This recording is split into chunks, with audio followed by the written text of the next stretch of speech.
What the fuck is the decisive moment? Let's talk about it.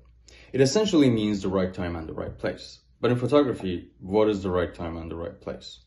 So there have been times where you find a good composition, but there is something missing. Usually a subject, a human element could be the answer, or a living thing, anything. So you fix your composition and you wait till something or someone crosses your frame, and then you take the picture. Or on the other hand, there are times where you find an interesting subject, but the composition is not quite right. So you go around and you try to use the environment to your advantage to lead the audience's eye to the subject. Take this photo, for example.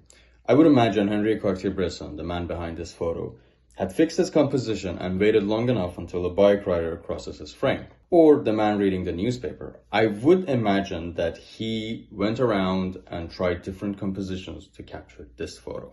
The decisive moment was introduced by Henri Cartier-Bresson, who had a great impact on photojournalism and street photography. And if you'd like to learn more about him, we talked about him in another video, and you should definitely check that video out. But the disadvantage of the decisive moment comes in when it became as a rigid rule. Now, I want to tell you this. The decisive moment on its own is really interesting, and it's a way of photography.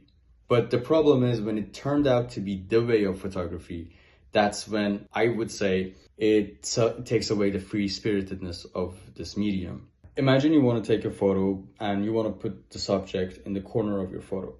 Now, in photography rules, that's not really a good thing to do because it takes away the balance of your photo.